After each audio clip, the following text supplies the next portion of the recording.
दोस्तों नमस्कार, स्वागत है आपका मेरे चैनल पर। दोस्तों आज हम देखेंगे एक महत्वपूर्ण टॉपिक जूनागढ़ अभिलेख। दोस्तों जूनागढ़ अभिलेख को लेकर सवाल पूछे जाते हैं और आज के वीडियो में हम वह सारे तथ्य देखेंगे, वह सारी जो है सामग्री देखेंगे जहाँ से सवाल पूछे जाने की पूरी संभावना रहती है। तो बिना देर के शुरू करते हैं जूनागढ़ अभिलेख। दोस्तों एक इम्पोर्टेंट वीडियो होने वाला आज का, क्योंकि जूनागढ़ अभिलेख को लेकर लगातार सवाल पूछे जाते हैं और इसमें किन किन शासक का जो नाम आता है या कौन कौन से शासक जो जुड़े थे उनके बारे में हम आज इस वीडियो में देखेंगे।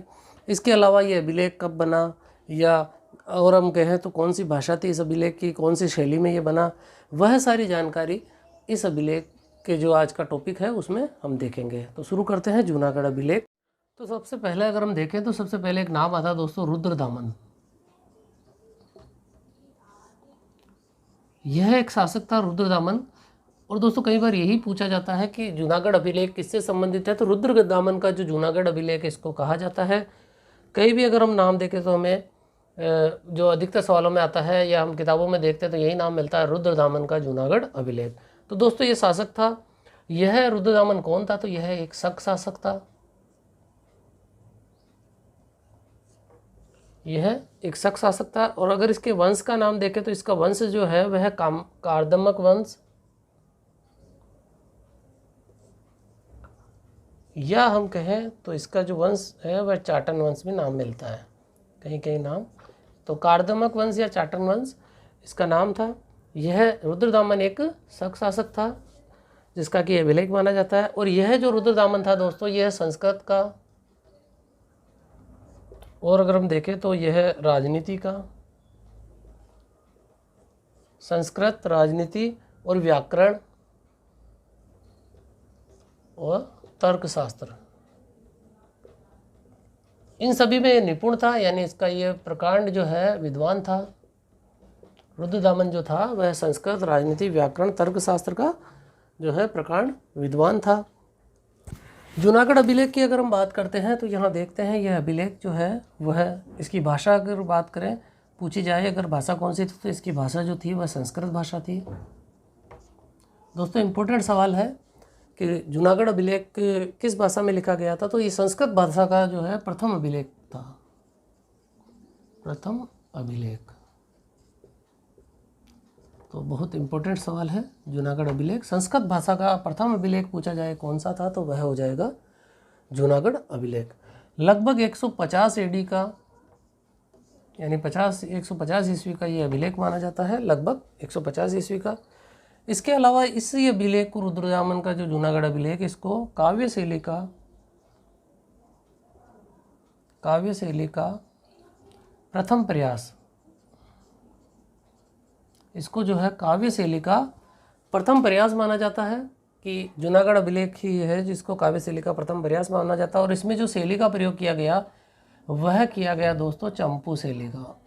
ये भी पूछा जाता है कि जूनागढ़ अभिलेख में कौन सी शैली का प्रयोग किया गया है, तो दोस्तों चंपू शैली का इसमें प्रयोग किया गया है। तो यहाँ पर हमने कुछ महत्वपूर्ण तथ्य देखे कि यह जो था रुद्रदामन जो शक शासक था उससे संबंधित है।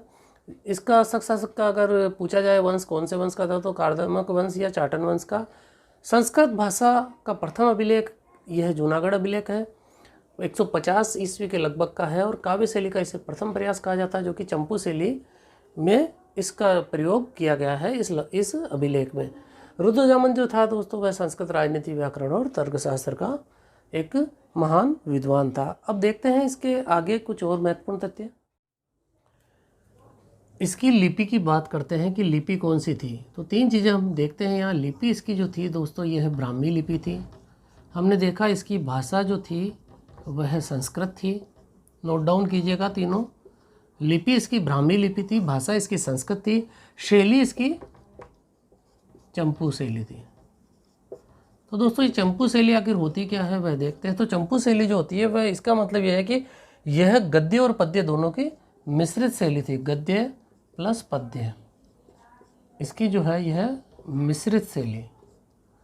तो तीनों तथ्य इम्पोर्टेंट है, लिपि ब्राह्मी, भाषा संस्कृत, शैली चंपू शैली। और चंपू शैली किसको कहते हैं दोस्तों, यह गद्य और पद्य का मिश्रण होता है।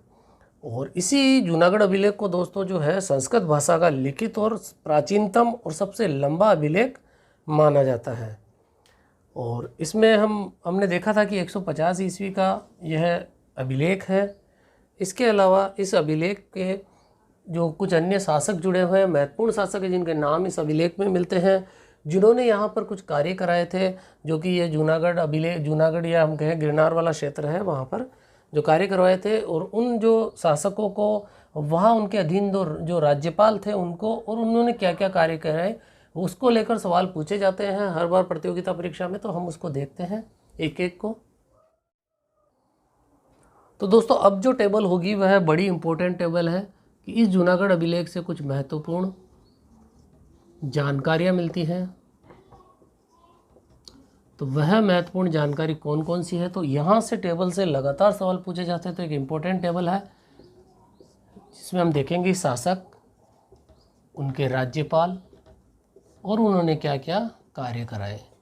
शासक, राज्यपाल और कार्य, यह तीनों जो है इसमें देखेंगे कि कौन से शासक थे जिनके कार्यकाल में कौन सा जो कार्य हुआ और किस राज्यपाल के अधीन या उसके नेतृत्व में कार्य हुआ। तो सबसे पहला देखते हैं हम, नाम आता है दोस्तों चंद्रगुप्त मौर्य।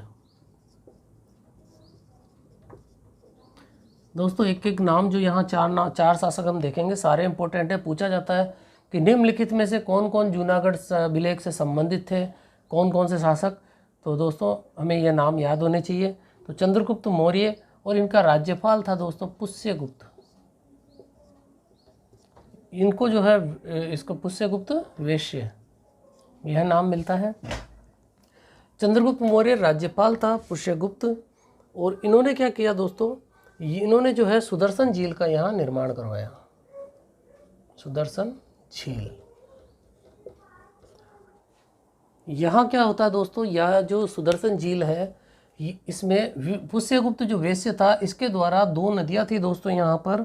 एक का नाम था सुवर्ण सिकता, एक नदी का नाम था दोस्तों स्वर्ण सिकता,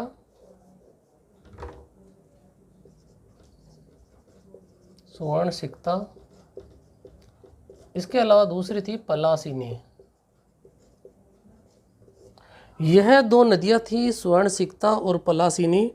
इन दोनों नदियों का जो है जल रोककर, ये नदी थी नोट कीजिएगा, इन दोनों नदियों का जल रोककर यहाँ एक झील का निर्माण पुष्यगुप्त वैश्य द्वारा किया जाता है, जिसको हम देखते हैं नाम से जानते हैं सुदर्शन झील।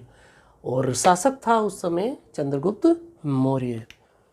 दूसरे जो महत्वपूर्ण शासक हैं जिनका नाम मिलता है तो वह है अशोक, सम्राट अशोक, जिनके नाम से हम जानते हैं। और इनका जो राज्यपाल या हम कहें गवर्नर था वह था तुस्सास्प। दोस्तों मिलान में भी ये सवाल आते हैं कि कौन से इनके राज्यपाल थे जो सुदर्शन झील से संबंधित थे, या उनके समय में जो राज्यपाल या गवर्नर थे। तो चंद्रगुप्त मौर्य, पुष्यगुप्त वैश्य, अशोक, तुस्साप।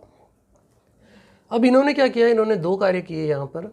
एक तो यहाँ जो ये सुदर्शन झील थी इसका पुनर्निर्माण करवाया और यहाँ पर एक बांध बनवाया। तो सुदर्शन झील का इन्होंने दो कार्य किए, सुदर्शन झील का पुनर्निर्माण, इसके अलावा यहाँ पर क्या बनवाया, एक बांध बनवाया। तो सुदर्शन झील का पुनर्निर्माण और यहाँ पर बांध बनवाया। इसके अलावा इन्होंने जो दूसरा कार्य किया, यहाँ से नहरें निकलाई। बहुत ही इंपॉर्टेंट सवाल है, किसने सुदर्शन झील से नहरें निकलवाई थी। तो सम्राट अशोक के द्वारा, उनके राज्यपाल गवर्नर के नेतृत्व में जो था तुस्सास्प, नहरें निकलवाई।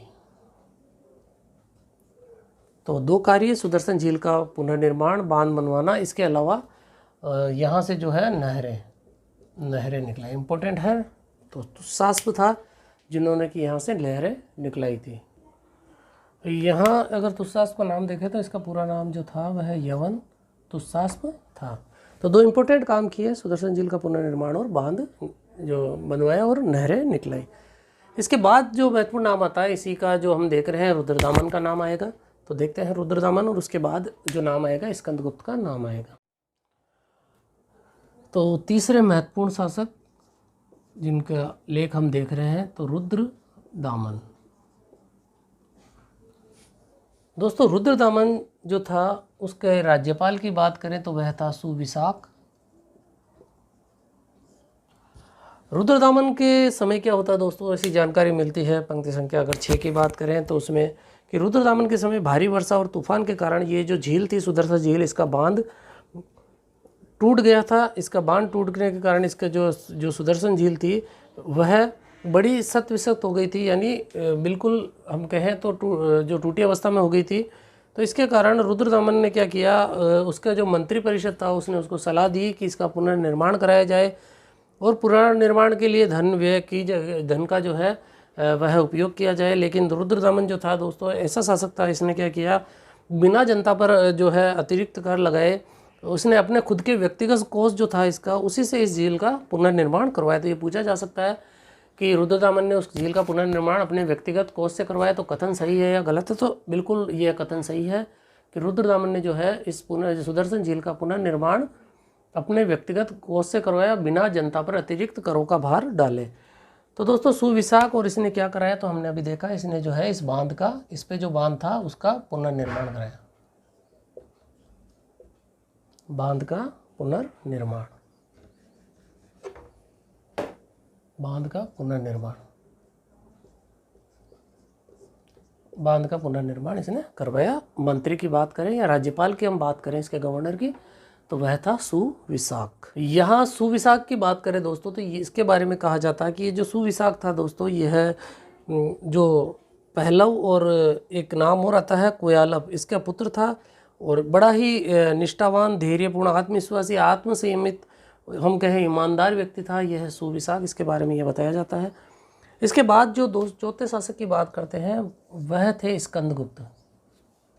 स्कंदगुप्त दोस्तों गुप्त काल के शासक है स्कंदगुप्त, जिनके बारे में हम यहाँ देखते हैं इसी जूनागढ़ अभिलेख में ही इनकी भी जानकारी मिलती है। तो इनका जो स्कंदगुप्त थे, इनके राज्यपाल थे, जिनमें था 2 नाम आते हैं पर्णदत्त और एक नाम और आता है दोस्तों, उसका पुत्र था जिसका नाम था चक्रपालित।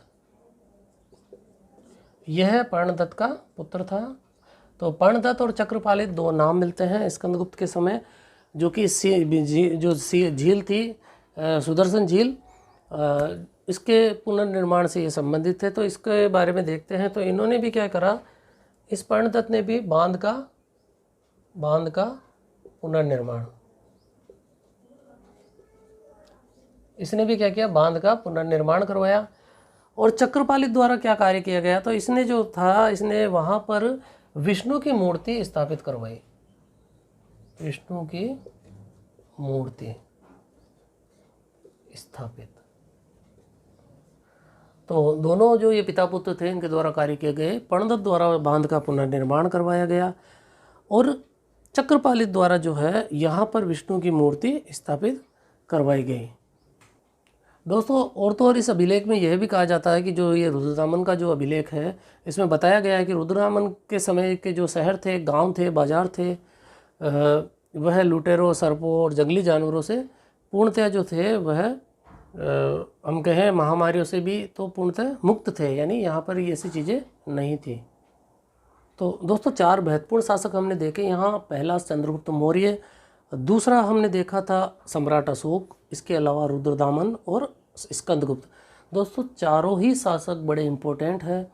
इनके राज्यपाल को लेकर मिलान में कि निम्नलिखित का मिलान कीजिए, तो इसमें सवाल पूछे जाते हैं। इसके अलावा इनके जो कार्य हैं, जिसमें कि हमने देखा भी स्कंदगुप्त के द्वारा यहाँ चक्रपालित इसका जो था उसने विष्णु की मूर्ति स्थापित की। बांध का पुनर्निर्माण का कार्य रुद्रदामन के राज्यपाल सुविशाख ने करवाया। तो दोस्तों चारों ही शासक बड़े इंपॉर्टेंट हैं जिनको लेकर सवाल पूछे जाते हैं। इनके राज्यपाल को लेकर मिलान में सवाल पूछे जाते हैं। जो हमने देखा चंद्रगुप्त मौर्य, उसके बाद अशोक, रुद्रदामन और स्कंदगुप्त, इन चारों के नाम इस जूनागढ़ अभिलेख में मिलते हैं। इसके अलावा कुछ अन्य जो बातें हैं जूनागढ़ अभिलेख से संबंधित वह देखते हैं, उसके बाद हमारा टॉपिक खत्म होगा। अन्य महत्वपूर्ण जानकारी में अगर हम देखें तो जूनागढ़ अभिलेख जो था इसी में प्रथम बार 6 करों का उल्लेख किया गया है। पूछा जा सकता है प्रथम बार 6 करों का उल्लेख किस अभिलेख में किया गया, तो जूनागढ़ अभिलेख जो था उसमें प्रथम बार 6 करों का उल्लेख किया गया था। यह कर कौन कौन से हैं, तो हम देखते हैं बलि, भाग, शुल्क, विष्टि, बलि, भाग, शुल्क और विष्टि। इसके अलावा अगर हम देखें तो एक कर और एक परण्य। यह 6 प्रकार के कर विद्यमान थे जिनका उल्लेख किया गया। और दोस्तों और इसमें जो है विष्टि शब्द, ये जो विष्टि आ रहा है, विष्टि नामक जो ये शब्द है, या हम कहें विष्टि नामक जो कर है, इसका सर्वप्रथम उल्लेख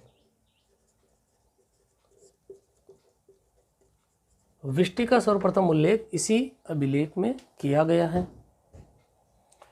दोस्तों इन 6 करों में से अगर हम देखें तो यह जो प्रथम 3 कर है, बलि, भाग और शुल्क, बलि, भाग और शुल्क, इन तीनों करों को तो रुद्रदामन ने चालू रखा था। यानी हम कहें तो ये जो प्रथम 3 कर है इनको जनता से वसूल किया था, और जो अंतिम ये तीनों कर है, विष्टि, कर और परण्य, इनको जनता से इसने नहीं लिया था। इनसे जो है जनता को राहत प्रदान की थी। तो एक महान शासक था रुद्रदामन भी, जिसने कि देखो यहाँ जो 3 कर ही लिए और 3 से जनता को राहत प्रदान की। इसके अलावा और अगर हम जानकारी में देखें तो रुद्रदामन जो था दोस्तों, उसके बारे में कहा जाता है कि इसने जो है सभी वर्णों के लोगों को अपना रक्षक चुना था। और उसने खुद ने जो है, रुद्रदामन ने खुद ने जो है महाक्षत्रप